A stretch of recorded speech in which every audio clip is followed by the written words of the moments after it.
যদি আমাদের আগে ধরে ফেলে আপু? ওই শব্দটা তো একদম কাছে চলে এসেছে। না, সৃষ্টিকর্তার নাম মুখে নিয়ে আর দৌড়া, চোখ বন্ধ করে দৌড়া।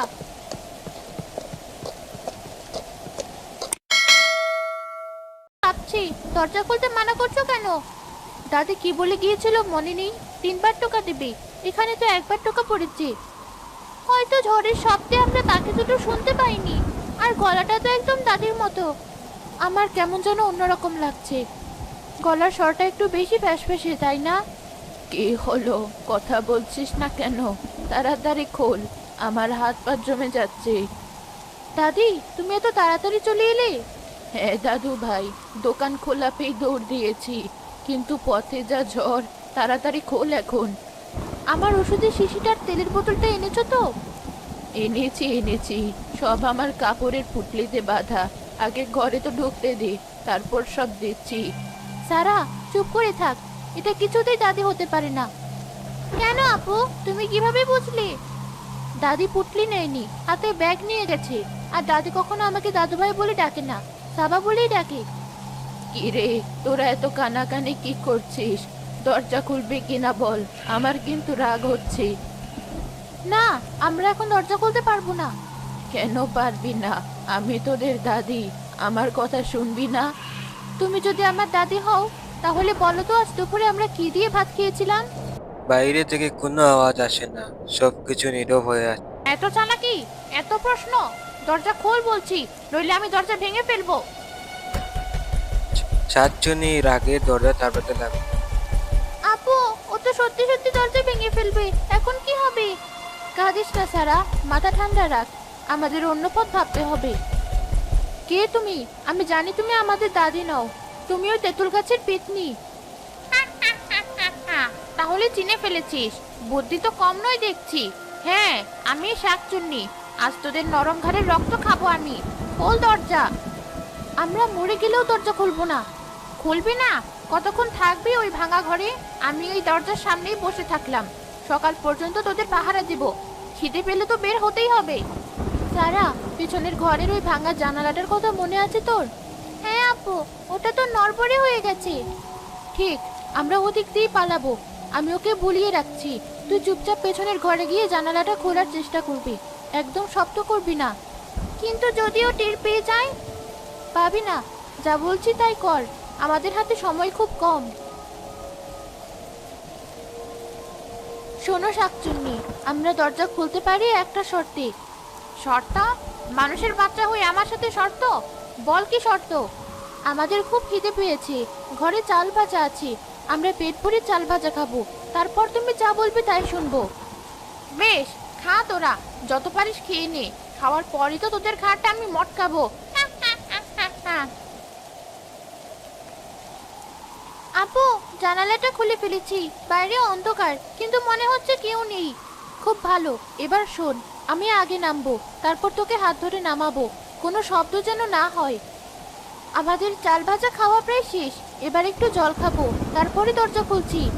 এত দেরি করছিস কেন? আমার আর সহ্য হচ্ছে না। তোদের রক্তের গন্ধ আমাকে পাগল করে দিচ্ছে। সারা ও তার বোনকে নিয়ে দরজার জানালাটি ভেঙে বাইরের দিকে চলে যায়। এদিকে দুষ্টু ডাইনি অপেক্ষা করে তাদের। কে রে, তোদের জল খাওয়া কি এখনো শেষ হলো না? সারা দে। তার মানে আমার সাথে আবার চালাকি?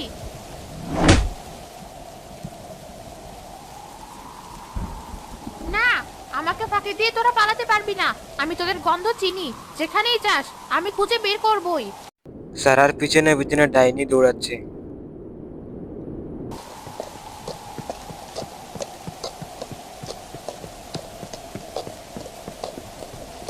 আপু, আমি আর দৌড়াতে পারছি না, আমার পা ব্যথা করছে। আর একটু বোন, ওই তো একটা আলো দেখা যাচ্ছে। আমরা ইলিয়াস হুজুরের বাড়ি যাব, উনি আমাদের বাঁচাতে পারবেন। ও যদি আমাদের আগে ধরে ফেলে আপু? ওই শব্দটা তো একদম কাছে চলে এসেছে। না, সৃষ্টিকর্তার নাম মুখে নিয়ে আর দৌড়া, চোখ বন্ধ করে দৌড়া।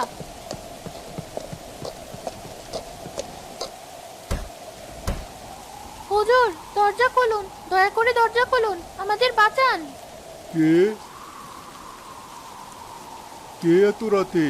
সাবা, সারা, তোদের এই অবস্থা কেন? কাদামাটি মাখা, ভয়ে কাঁপছিস। তোদের দাদি কোথায়? হুজুর আমাদের বাঁচান, একটা শাকচুন্নি দাদির রূপ ধরে আমাদের খেতে এসেছিল। ওর একটা পা, ও আমাদের তাড়া করতে করতে আসছে। আমি যেমনটা আশঙ্কা করেছিলাম, তেঁতুল গাছের ওই খবিশটাই তাহলে আজ শিকারে বেরিয়েছে। তোরা তাড়াতাড়ি ভেতরে আয়, এক মুহূর্ত বাইরে থাকা নিরাপদ নয়। হুজুর সাহেব সারাকে আর তার বোনকে নিয়ে ঘরের ভিতরে রওনা দেন। এদিকে আবার ডাইনি চলে আসে। হুজুর ঘরের ভেতর কি লুকালেন? ওগুলো আমার খাবার, আমাকে ফিরিয়ে দিন। আল্লাহর নানত তোর উপর। তুই ওই নিষ্পাপ বাচ্চা দুটোর কোনো ক্ষতি করতে পারবি না। যেখান থেকে এসেছিস সেখানেই ফিরে যা। ফিরে যাব এত সহজে? আজ রাতে ওদের রক্ত না খেয়ে আমি এক পাও নড়বো না। দেখি আপনি কতক্ষণ ওদের আগলে রাখেন। আমি এই দরজার সামনেই বসে রইলাম। তোরা ভয় পাস না। আল্লাহর কালামের সামনে কোনো শয়তানের শক্তি টেকে না। এই ঘরের চৌকাঠ পার করার ক্ষমতা ওর নেই। কিন্তু ও তো বাইরে অপেক্ষা করবে, আমরা বাড়ি ফিরবো কি করে? দাদি বা কোথায়? তোদের দাদি নিশ্চয়ই কোনো নিরাপদ জায়গায় আশ্রয় নিয়েছে। এখন বলতো ঠিক কি কি ঘটেছিল, আমাকে সব খুলে বল। সাবা হুজুরকে সবকিছু বলে দেয়। আল্লাহ তোকে অনেক বুদ্ধি আর সাহস দিয়েছে, তার জন্য তোরা দুজন আজকে বেঁচে গেছিস। কিন্তু ওই শয়তানকে যদি আজই শেষ করা না যায়, তাহলে ও গ্রামের আরো অনেকেরই ক্ষতি করবে।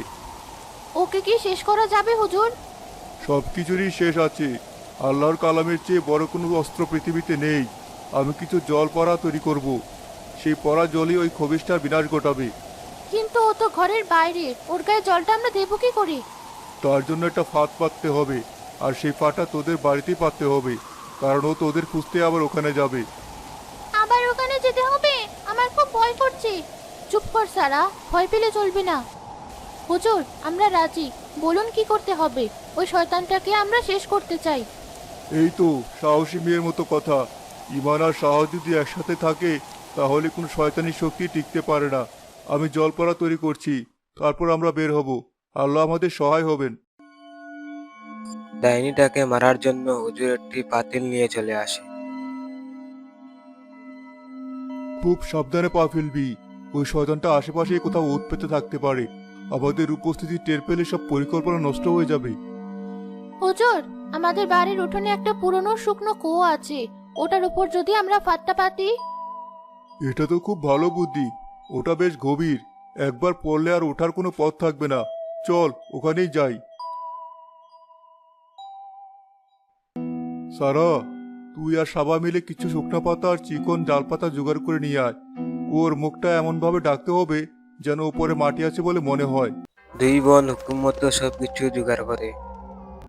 এবার আমি এই পড়া জল কুয়োর ভিতরে ঢেলে দিচ্ছি।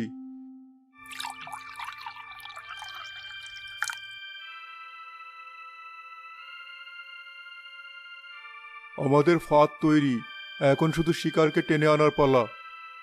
ও কি নিজে নিজে এখানে আসবে? না, ওকে ডেকে আনতে হবে। হুজুর আপনি আর সারা ওই বড় আম গাছটার আড়ালে লুকিয়ে পড়ুন, আমি ওকে ডাকছি। তুই একা পারবি তো?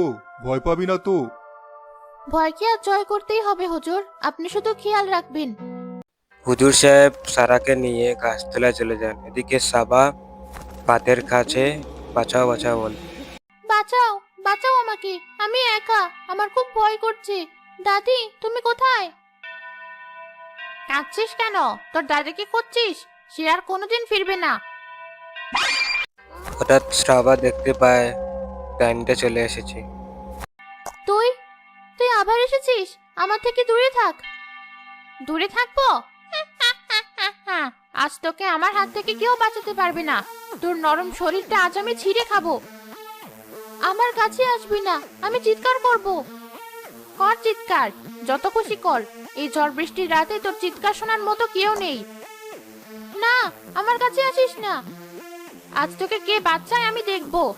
সাতচুনি সাবাকে ধরার জন্য লাফ দেওয়ার পরেও সে কুয়াতে পড়ে যায়।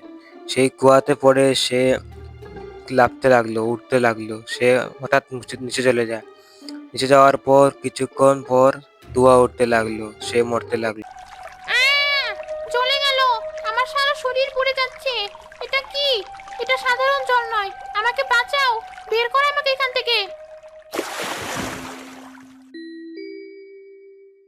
আলহামদুলিল্লাহ, শয়তানের বিনাশ হয়েছে। আল্লাহর কালামের আগুনে ওকে পুড়িয়ে ছাই করে দিয়েছে।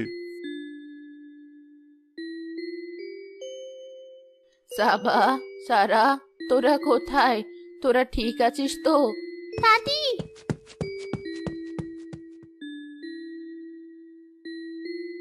হুজুর, আপনি? কি হয়েছে এখানে? এ পোড়া গন্ধ কিসের? যা হওয়ার হয়ে গেছে বোন। সৃষ্টিকর্তা আপনার নাতনিদের হাতেই আজ গ্রামটাকে একটা বড় বিপদ থেকে রক্ষা করেছেন। ওদের সাহস আর ইমানের জোরেই আজ খুরো শাকচুন্নির অধ্যায় শেষ হলো।